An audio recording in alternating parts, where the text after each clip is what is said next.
2025년 11월 9일 주님의 날 예배를 하나님께 드리겠습니다. 성경 찬송 맨 앞의 세번역 사도신경으로 신앙 고백하겠습니다.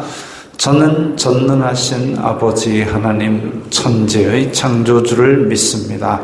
저는 그분의 유일하신 아들 우리 주 예수 그리스도를 믿습니다. 그분은 성령으로 잉태되어 동정녀 마리아에게서 나시고 본디오 빌라도에게 고난을 받아 십자가에 못 박혀 죽으시고 장사된 지 사흘 만에 죽은 자 가운데서 다시 살아나셨으며 하늘에 오르시어 전능하신 아버지 하나님 오른편에 앉아 계시다가 거기로부터 살아있는 자와 죽은 자를 심판하러 오십니다. 저는 성령을 믿으며 거룩한 공교회와 성도의 교제와 죄를 용서받는 것과 몸의 부활과 영생을 믿습니다. 아멘. 이 시간에는 일주일 동안 살면서 하나님 뜻대로 살지 않았던 것들을 각자 목소리 내어 회개하는 기도를 다 함께 드리겠습니다. 거룩하신 아버지 하나님 감사합니다. 예배할 수 있는 은총을 주시니 감사합니다. 주여 불쌍히 여겨주시옵소서. 저희들은 죄인입니다. 세상 속에 살면서 세상이 주는 육신의 정욕, 안목의 정욕, 이생의 자랑을 따라 살았던 것을 고백합니다. 주여 용서해 주시고 또한 저희들의 입술로 저희들의 마음으로 탐욕과 악독을 바라였던 것을 용서하여 주시옵소서. 저는 믿으시고 의로우사 저희 우리가 고백하는 모든 죄와 허물에서 깨끗게 하시라고 하셨사오니 그 말씀 그 자비 의지하여서 주님한테 고백하는 모든 죄를 용서해 주시고 이 예배를 통하여 정직한 영을 새롭게 하시고 죄 용서가 된 기쁨을 새롭게 하여 주시옵소서. 예수님 이름으로 기도드리옵나이다. 아멘. 찬송가 84장 하면서 봉헌하겠습니다.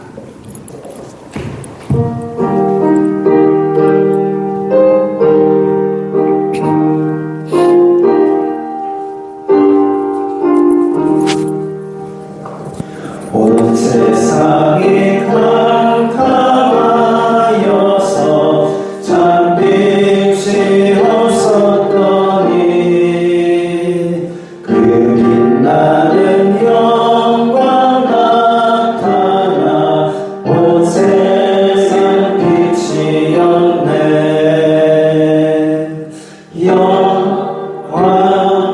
영광의 주 영광의 주 맑은 눈이 내게 비추었네.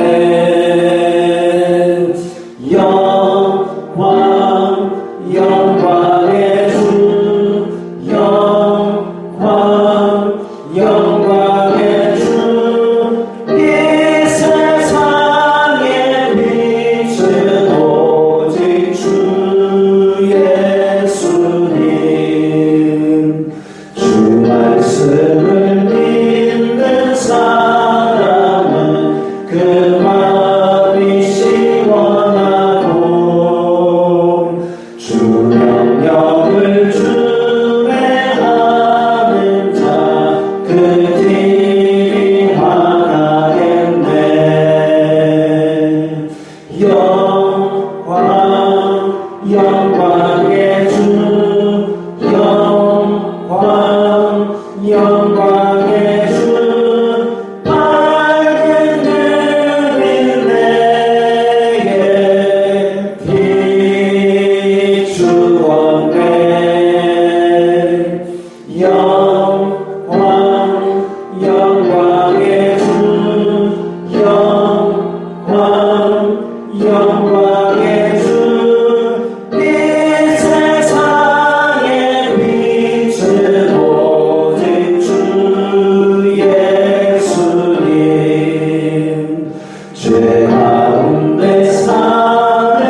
거룩하신 아버지 하느님 감사합니다. 저희들에게 일용할 양식을 주시고 필요한 때마다 필요한 은혜를 주시니 감사합니다.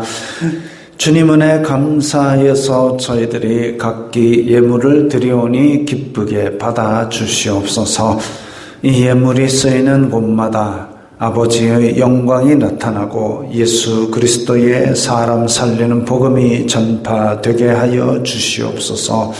저희들이 일상에 필요한 것이 물질이오니 물질로 시험 들게 하지 마시고 오히려 저희들이 나누어주고 꾸어줄 수 있는 풍성한 복을 누리게 하여 주시옵소서. 그리하여서 물질로도 청지기적 사명을 감당하는 저희들을 보고 안 믿는 사람들도 아버지께 영광 돌리게 하여 주시옵소서. 예수님 이름으로 기도드리옵나이다. 아멘.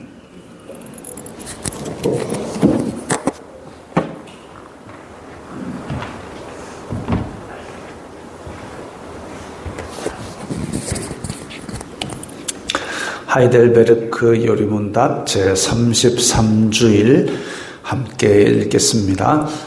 사람의 진정한 회개는 무엇입니까? 옛사람이 죽고 새 사람으로 사는 것입니다. 옛사람이 죽는다는 것은 무엇입니까? 하나님을 진노케 한 우리의 죄를 마음으로 슬퍼하고 더욱더 미워하고 피하는 것입니다. 새 사람으로 다시 사는 것은 무엇입니까? 그리스도로 말미암아 하나님 안에서 마음으로 즐거워하고 하나님의 뜻에 따라 모든 선을 사는 것을 사랑하고 기뻐하는 것입니다. 그런데 선행이란 무엇입니까?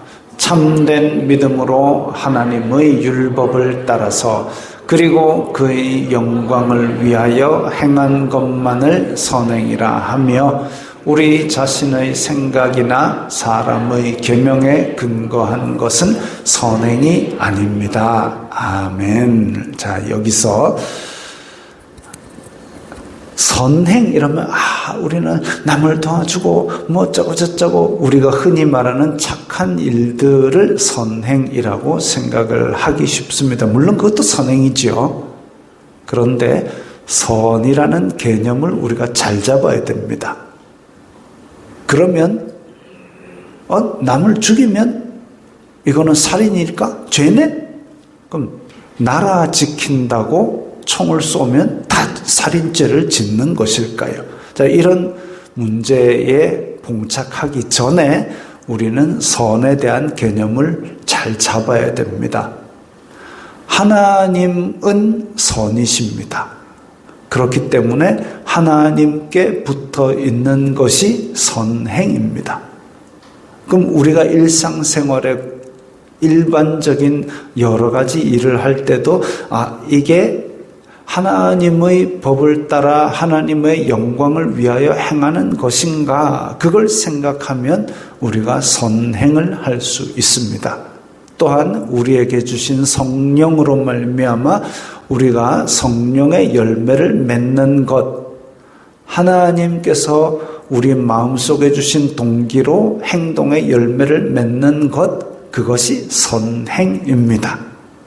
그러지 않고 우리의 마음의 동기와는 관계없이 사람들이 보니까 남에게 보이려고 어떤 착한 행동이라고 일컫는 일을 하는 것들, 하나님 앞에서는 선행이 아닐 수 있지요.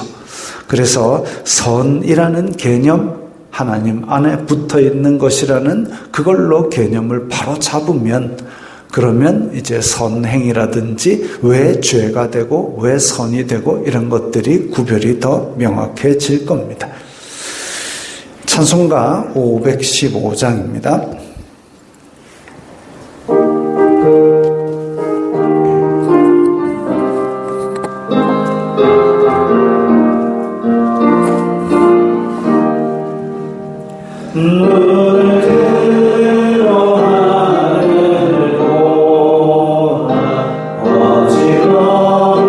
세상 중에 고통받아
생사업을 주관하신 아버지 하나님, 이 시간을 저희들을 불러 모아 주셔서 아버지 하나님의 은혜와 사랑을 찬송하며 경배하는 예배자로 세워주심을 감사합니다. 제 가운데 있던 저희들을 사랑하여 주셔서 예수 그리스도 안에 있는 자로 예수 그리스도를 믿음으로 죄와 사망의 권리에서 해방시켜 주신 은혜에 감사와 찬송을 올려드립니다. 저희들을 죄에 대하여 죽은 자로 살게 하신 주님, 저희들 예수 그리스도 안에서 살아있는 믿음으로 아버지 하나님과 화평을 누리며 살아갈 수 있도록 지켜주시옵소서. 매일매일 저희들에게 주어지는 모든 상황들이 오직 주님의 인도하심, 주님의 은혜를 고백하며 살아갈 수 있게 하여 주시옵소서.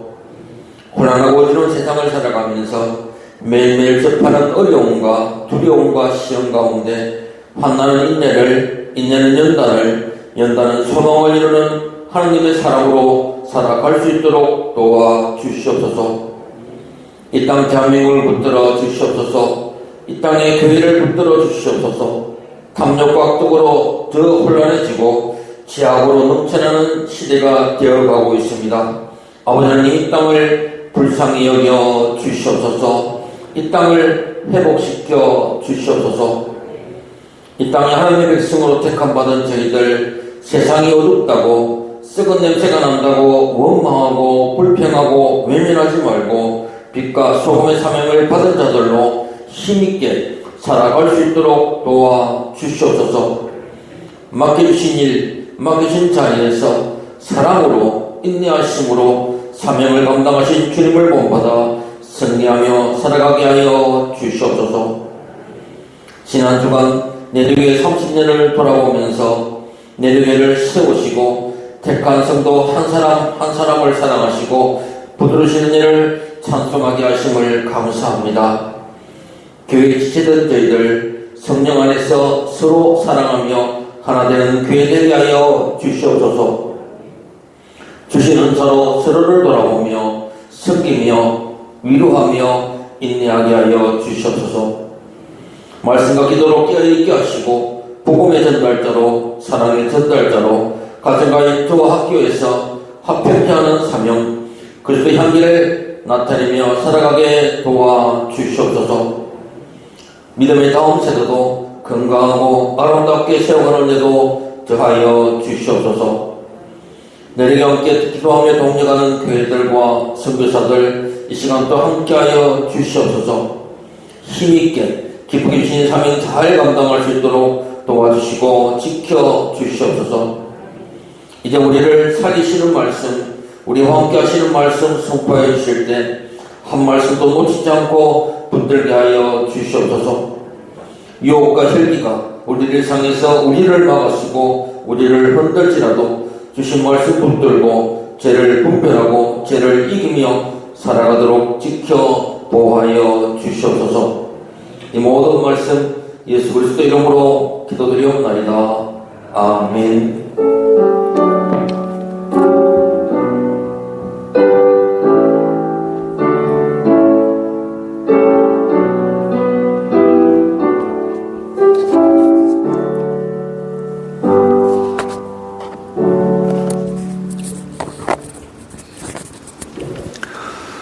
오늘 말씀은 열왕기하 13장 3절부터 6절까지의 말씀입니다.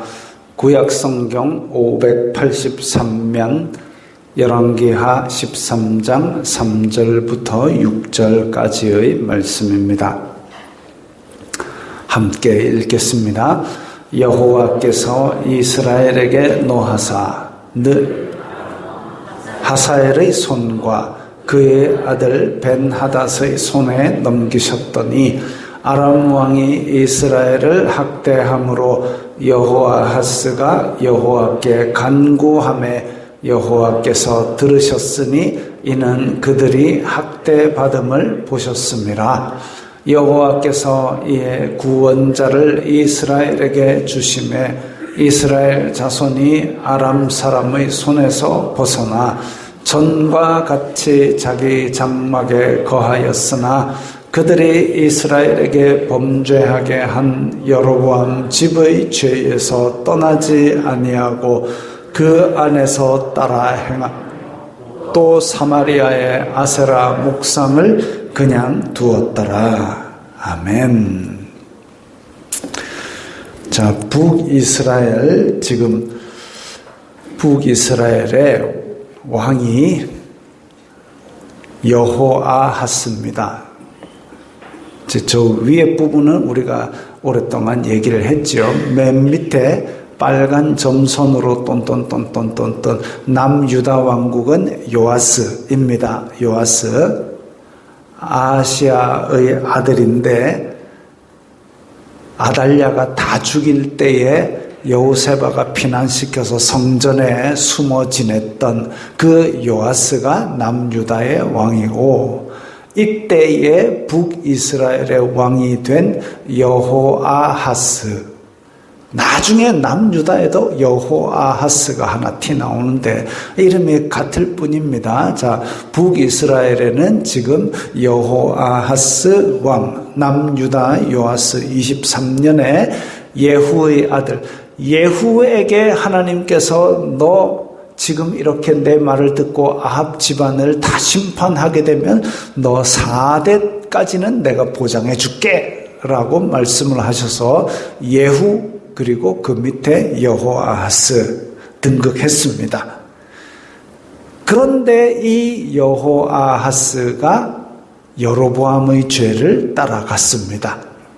여로보암은 여호와께서 왕위를 주셨는데 백성들이 율법을 지켜 예루살렘에 제사하러 가는 것을 여로보암 왕이 막았고, 그리고 그들을 베델과 단에 우상을 세워서 절하게 하고 제사장은 게나소나 제사장으로 삼았고, 그래서 여호와 하나님을 능멸한 죄를 범했습니다.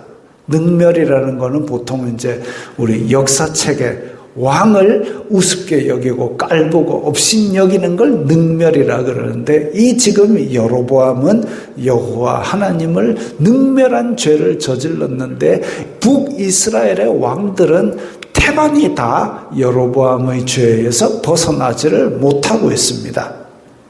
여호아하스도 그런 죄를 범했습니다. 그래서 여호와께서 진노하사 북이스라엘을 아람 왕의 손에 붙이셨습니다. 지도를 보시면 저 위에 하늘색이 아람입니다. 시리아죠. 지금의 시리아. 근데 거기서 까만 화살표 방향으로 군대를 내려보내가지고 사마리아로 북이스라엘을 쳤습니다. 그래서 압도적인 군사력으로 북이스라엘을 제압했습니다. 아람이 강한 나라가 아니어서, 아람이 강한 나라라서가 아니라 하나님의 심판의 도구로 사용됐기 때문에 그렇습니다. 북이스라엘이 이길래야 이길 수가 없습니다. 왜? 하나님께서 아람을 심판의 도구로 사용해서 지금 치는 거기 때문에. 아람이 그런데 쳐내려 와가지고 심판의 도구로서 그냥 적당히 괴롭혔어야 되는데, 그런데 아람이 이스라엘을 학대했다고 오늘 본문에 기록하고 있습니다. 학대했다. 생각해 보십시오. 침략 전쟁은 그 자체로 이미 학대입니다. 군사 들고 들어와가지고 그냥 깃발만 들고 행진해가지고 야, 너희들 우리가 침략했다, 무릎 꿇어라, 이렇게 하는 전쟁은 한 번도 본 적이 없습니다. 그야말로 이 칼과 창을 들고 활을 쏘고 그래가지고 막 사람을 죽이고 침략하는 전쟁은 그 자체로 학대입니다. 그 기준은, 죽이는 기준은 뭐냐? 단지 너 우리 편 아니지? 죽어, 이겁니다. 남의 나라에 들어와가지고 너 우리 편 아니지? 죽어. 그래가지고 다 죽이는, 그게 전쟁이죠. 단지 우리 편이 아니라는 이유로 사람을 잡아 죽입니다. 전쟁이 나면 군인들만 죽는 게 아닙니다. 사진을 안 넣었네요, 내가. 전쟁은 군인들만 죽는 게 아닙니다. 수많은 민간인들은 생의 터전을 잃고 피난을 가죠. 도망가는 와중에 적군을 만나면 저항할 수단도 없이 그냥 죽는 겁니다. 우리나라도 6.25 때 겪어보지 않았습니까? 그 수많은 사람들이 보따리 싸들고 남쪽으로 피난 내려오는데 갑자기 그 괴려군 탱크가 와가지고 총 쏘고 그래가지고 다 죽이고, 그 다음에 어쩌다 남아있는 사람들은 또 그냥 하여튼 별의별 수단을 가리지 않고 다 죽었습니다. 그리고 전쟁이 끝나고 나서도 남아있는 올라갔는데도 불구하고 남쪽에 남아서 있던 세력들이 국내에서 여러 번 끔찍한 일을 저지른 것도 우리는 기억하고 있습니다. 엊그제 또 뭐 하나 쐈다며요. 전쟁이라는 것은 그렇게 참혹한 학대입니다. 그런데 이렇게 학대를 당하니까 북이스라엘의 왕 여호아하스는 여호와께 간구했습니다. 하나님 살려주세요. 아니, 자기가 여로보암의 죄로 백성들을 여호와께 등 돌리게 만들어 놓고, 그리고 자기가 우상을 섬겨놓고 막상 괴로우니까 그 우상한테 빌 생각은 안 하고 여호와께 간구했다고 했습니다. 잘한 일은 잘한 일이지만 이때까지 뭐 하다가 백성들을 그렇게 크나큰 고통 속에 내몰아 놓고 지금 와서, 근데 여호와께서 들으셨으니 이는 그들이 학대받음을 보셨음이라 했습니다. 여호아하스가 잘해서가 아니라 백성들이 고통하는 것을 차마 못 보시고 불쌍히 여기신 겁니다.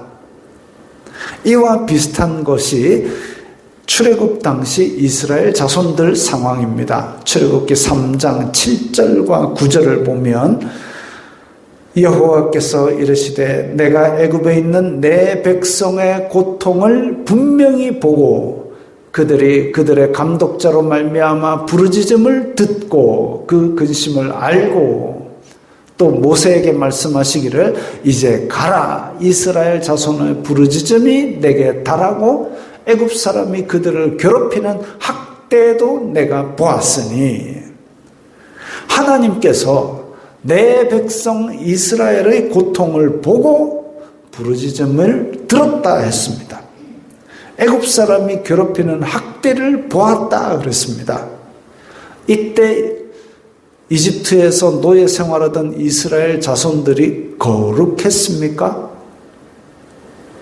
율법이 없던 시절이기 때문에 죄가 죄인 줄도 모르고 하나님께 제사하는 방법도 모르고 그냥 노예 생활하다가 괴롭구나 했습니다. 이집트에서 밥 먹고 노예 생활하고 아이고 디다 괴롭다, 고통받는다고 하나님께 철야기도 금식기도 한 적도 없습니다. 그냥 고통받았을 뿐입니다. 그 고통을 보시고 학대를 보셨기 때문에 구원자 모세를 부르셨습니다. 오늘 본문 5절에서도 보면 이에 구원자를 이스라엘에게 주심에, 구원자를 이스라엘에게 주심에 어떤 한 사람을 세워서 북이스라엘을 구해 주신 거죠. 이스라엘 자손이 아람 사람의 손에서 벗어났다 했습니다. 본문은 간단하지만 별별 생각이 다 들더라고요. 북이스라엘이 하나님을 배신하고 오히려 등 돌리고 배신한 죄를 다 저질러 가지고 온 나라가 그렇게 죄를 지었는데, 근데 괴롭힘을 당하니까 하나님 괴로워요 하니까 제껏 도와주셨습니다. 아니, 하나님 이렇게 하나님을 배신한 이스라엘을 이렇게 쉽게 도와주신다고요? 라는 생각을 무려 제가 했습니다. 그런데 보십시오. 전쟁이 일어났습니다. 전쟁은 참혹한 겁니다.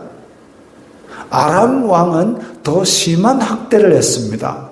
그러니까 전쟁이 일어나서 정말 끔찍하고 참상이 있는데 아람 왕은 와가지고 더 심하게 그렇게 학대를 했다 그랬습니다. 일반 전쟁보다 더 심하게 이 북이스라엘 백성을 괴롭힌 거죠. 일반 전쟁보다 더 잔인하게 학살을 했던 모양입니다. 이미 많이 죽었고 살아남은 사람도 고통이 극심한데, 왜냐하면 전쟁을 하는 동안 농사를 지을 수 있습니까? 사냥을 할 수 있습니까? 그냥 쫄쫄 굶는 거죠.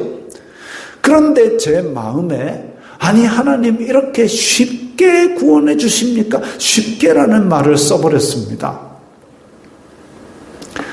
우리나라가 만약 이스라엘과 같은 참상을 겪는다면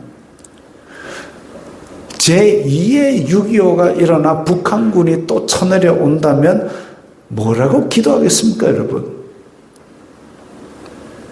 하나님 도와주세요. 끝? 아니잖아요. 하나님 도와주세요. 그래도 이 나라에 복음이 있고 순교자의 피가 뿌려졌던 나라인데 지켜주세요 라고 기도를 하려 그랬더니 북한에도 지금 복음이 있습니다. 그들은 우리보다 더 간절히 목숨 걸고 신앙생활하고 있습니다. 예배하다 잡히면 죽고 성경책 걸리면 온 가족이 다 저 보위부에 끌려가서 고문당하고 정치범 수용소 가고 진짜 고생을 하는데 목숨 걸고 신앙생활하고 있습니다. 북한에도 순교자의 피가 뿌려졌습니다. 그런데 지금도 그들은 순교의 피를 흘리고 있습니다. 그에 비하면 한국교회는 좀 느슨해졌지요. 그러니까 하나님 이 나라에 복음이 있고 순교자의 피가 뿌려졌던 어쩌고 저쩌고, 이거 기도해갖고 설득력이 별로 없을 것 같아요. 그럼 하나님 지난 6.25 때 저렇게 많이 순교하고 많은 젊은이들이 세계에서 몰려와가지고 피를 흘려서 이 나라의 자유를 지켜냈지 않습니까? 도와주세요. 그 지켜낸 자유로 뭐 했나 한번 보십시오. 여로보암의 죄는 아주 마일드한 수준입니다. 이 나라에 지금 죄 짓는 탐욕과 악독이 지금 소돔과 고모라 저리가라 할 수준입니다. 아까 우리 노래 불러요. 온 세상이 캄캄하여서, 이게 딱 우리나라입니다. 곳곳마다 상한 영의 탄식 소리, 그게 딱 우리나라입니다. 하나님 6.25 때 뭐 피를 흘려 자유를 지켜내는데 온 세상이 캄캄하고 지금 곳곳마다 상한 영이 있는데 아이고 안 지켜주셔도 제가 할 말이 없네요. 이 소리밖에 안 나오더라고요. 우리가 살려달라고 기도할 때 우리 공로 아니면 과거 우리 선배의 공로 그거 갖고 와봐야 전혀 도움이 안 됩니다. 어떤 것은 오히려 더 우리를 정죄하고 고발할 근거가 되고 더 부끄럽게 만듭니다. 그래도 우리 살긴 살아야 되겠잖아요. 우리가 간구할 근거는 오직 하나님의 자비하심과 불쌍히 여기심 밖에 없습니다. 하나님 자비가 크시잖아요. 하나님 우리를 불쌍히 여겨주세요. 우리가 이렇게 고통하고 있습니다. 불쌍히 여겨주소서. 그게 우리가 할 수 있는 간구입니다. 어떤 고통은 하나님의 징벌로서 주어집니다. 아람이 지금 북이스라엘을 쳐들어온 것 같이 오늘 본문에 이스라엘에 내려진 아람의 침략, 또 다윗에게 너 벌 받아야 되는데 어떻게 할래? 3년 흉년 할래? 아니면 전쟁할래? 아니면 3일 동안 내가, 그것도 하나님의 벌입니다. 그런 경우는 하나님께서 벌을 주시다가도 불쌍히 여겨서 중단하실 수 있습니다. 실제로 중단하셨고요. 어떤 경우에는 연단을 위해 고통을 주시기도 합니다. 연단은 우리를 인내하게 하고 우리의 소망을 이루고 우리가 보다 나은 그런 상태로 만들어 줍니다.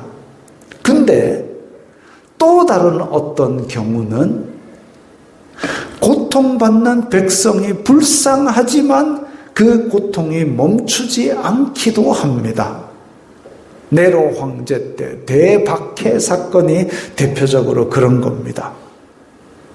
저건 하나님 어디 계십니까? 막 울부짖었는데도 불구하고 잔인하게 저런 박해 사건을 통해서 많은 성도들이 죽어갔습니다.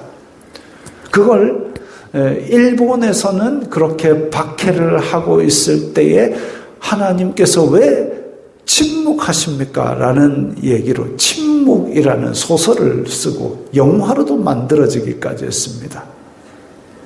그럼 징벌인지 하나님의 계획인지 그걸 어떻게 구별할까요? 우리는 구별을 할 수가 없습니다. 연단인지 뭔지, 물론 징벌 같으면 구별을 할지 모르겠지만 구별이 잘 안 됩니다. 고통이 올 때 우리가 할 수 있는 일은 두 가지가 있더라고요. 첫째, 견디는 겁니다. 레위기 26장 41, 42절 우리 함께 읽겠습니다. 나도 그들에게 대항하여 내가 그들을 그들의 원수들의 땅으로 끌어갔음을 깨닫고 그 할례 받지 아니한 그들의 마음이 낮아져서 그들의 죄악의 형벌을 기쁘게 받으면 내가 야곱과 맺은 내 언약과 이삭과 맺은 내 언약을 기억하며 아브라함과 맺은 내 언약을 기억하고 그 땅을 기억하리라. 아멘. 이게 지금 레위기 모세에게 주셨던 말씀입니다. 모세에게 주셨던 말씀. 이집트 땅에서 나오는 이 이스라엘 자손들, 너네들 내가 큰 팔로 구원하여 끄집어내도 너희들 언젠간 나 배신할 거야. 언젠간 나 배신했을 때에 내가 너희들을 대항해가지고 너희들을 저 먼 나라로 포로로 잡혀가게 할 거야. 벌이야 그건.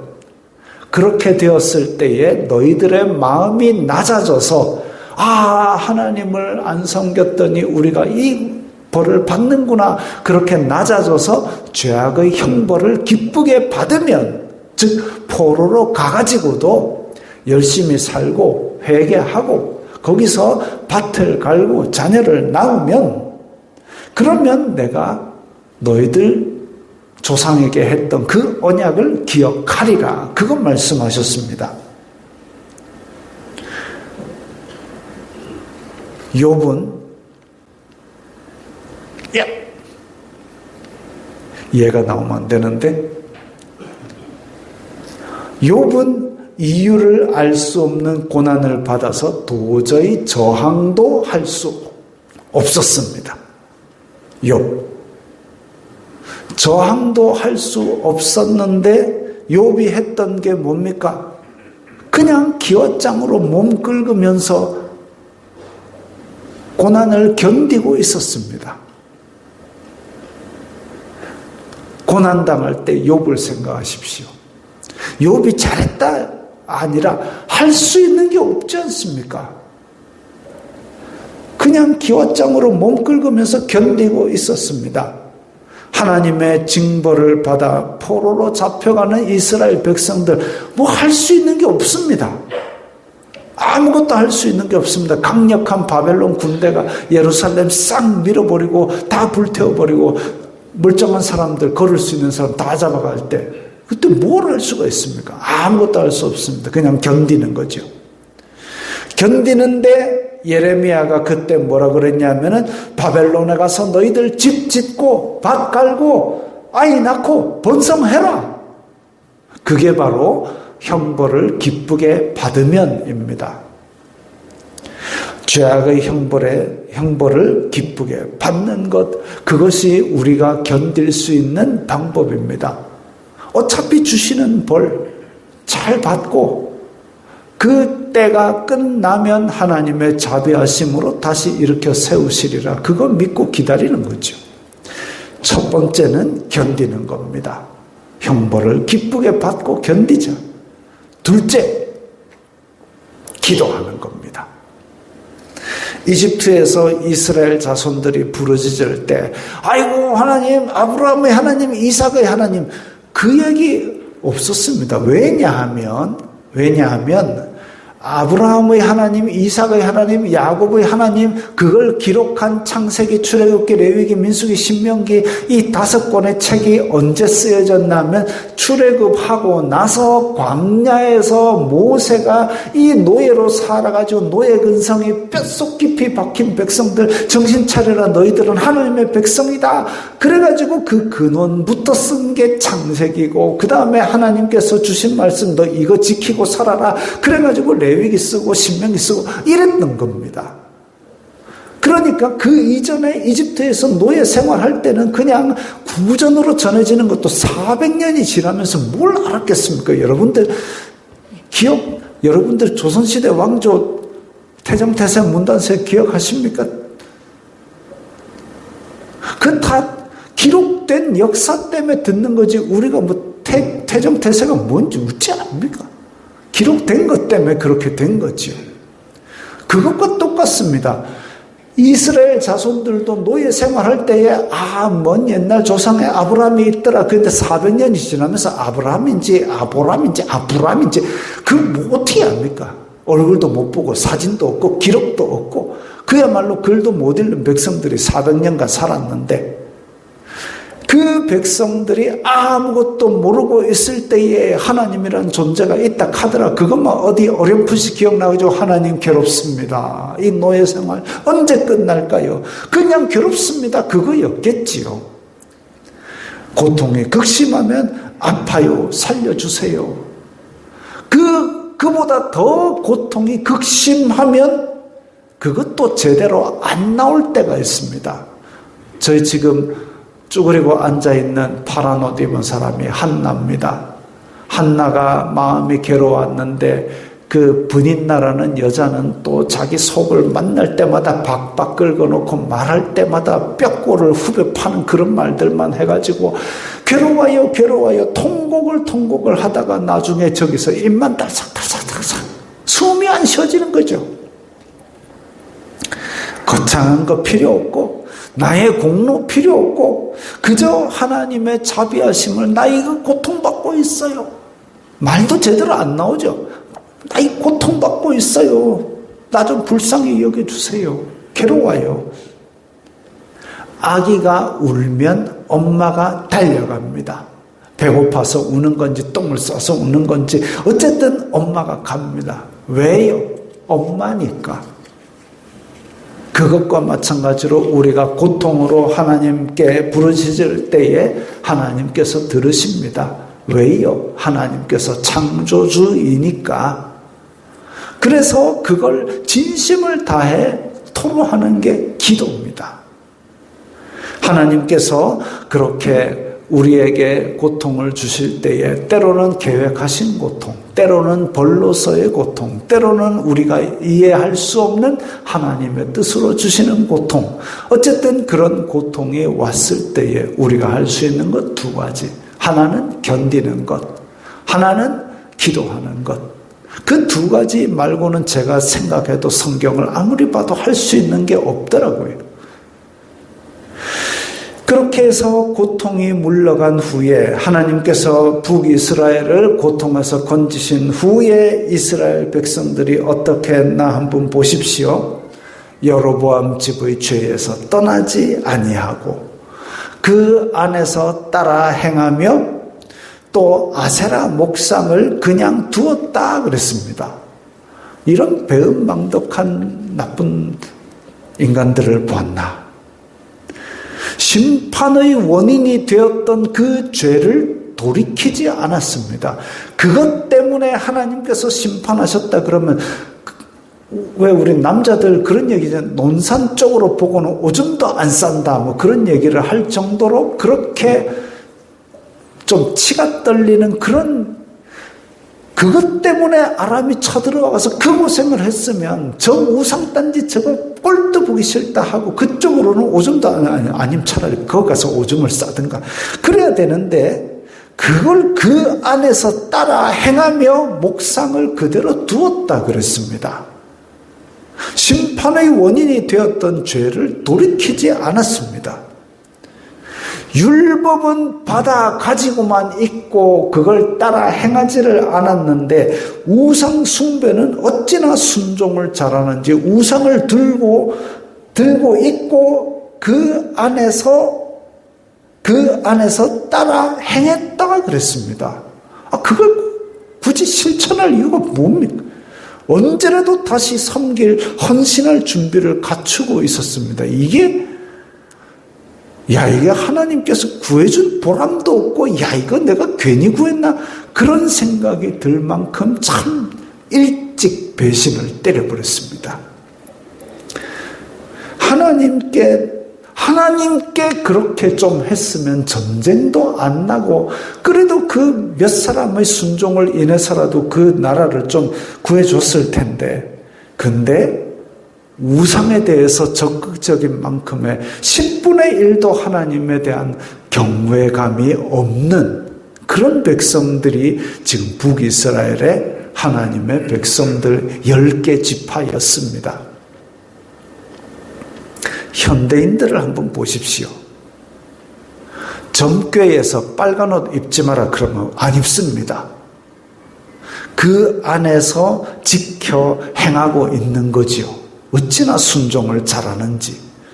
근데 점집에 그렇게 또 교회 다니는 사람들이 많이 찾아온답니다. 왜 그러나 모르겠어요.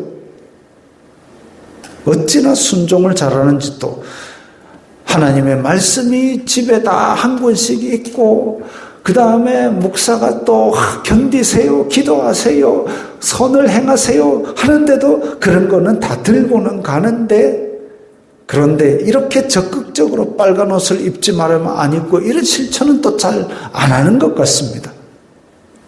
그러면서 진짜 유익한 성실과 공의를 행하고 빛과 소금이 되라고 그렇게 간단하게, 이 우리가 몰라서 못하는 거 아니잖아요. 다 알고 있도록 그렇게 말씀하셨는데 그 순종을 잘 안 합니다. 하나님께서는 이렇게 배신할 줄을 알지만 고통으로 부르짖는 하나님의 백성들을 단지 내 백성이라는 이유로 불쌍히 여기십니다. 견디십시오. 기도하십시오. 우리는 공로 없지만 하나님께서 자비하시고 하나님께서 불쌍히 여기신다는 것이 우리의 소망인 줄 믿습니다.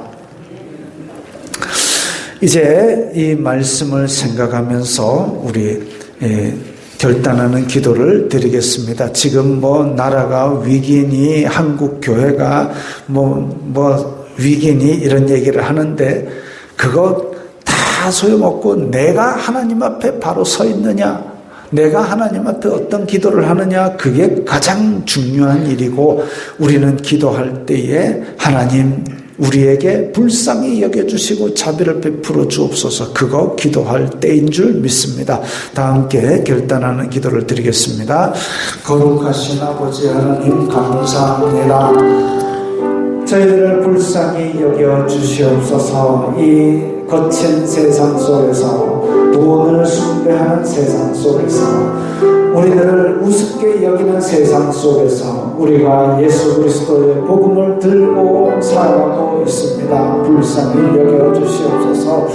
아버지, 저희들이 이 세상 속에서 무엇을 할 수 있겠습니까? 저희들은 연약한 존재일 뿐이고, 아버지, 저희들이 이렇게 이 세상 속에서 예수 그리스도를 믿음으로 말미암아 오히려 소외당하고 오히려 박해를 당하는 그 지경 속에 있사오니, 아버지, 죄악이 관영하고 어둠이 관영한 이 세상 속에서 저희들이 정말 빛과 소금의 역할을 감당할 수 있도록 자비를 베풀어 주옵소서. 저희들을 불쌍히 여기시사 이 거칠고 죄악 관영한 세상 속에서 살아남게 하여 주시옵소서. 믿음을 유지하기도 어려운 시절이 되어가고 있습니다. 믿음 지켜주시고 끝날까지 잘 견딜 수 있도록 도와주시옵소서. 예수님 이름으로 기도드리옵나이다. 아멘. 찬송가 171장 1절 하겠습니다.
주 예수 그리스도의 은혜와 하나님 아버지의 사랑과 성령 하나님의 교통하심이 너희 무리와 함께 있을지어다.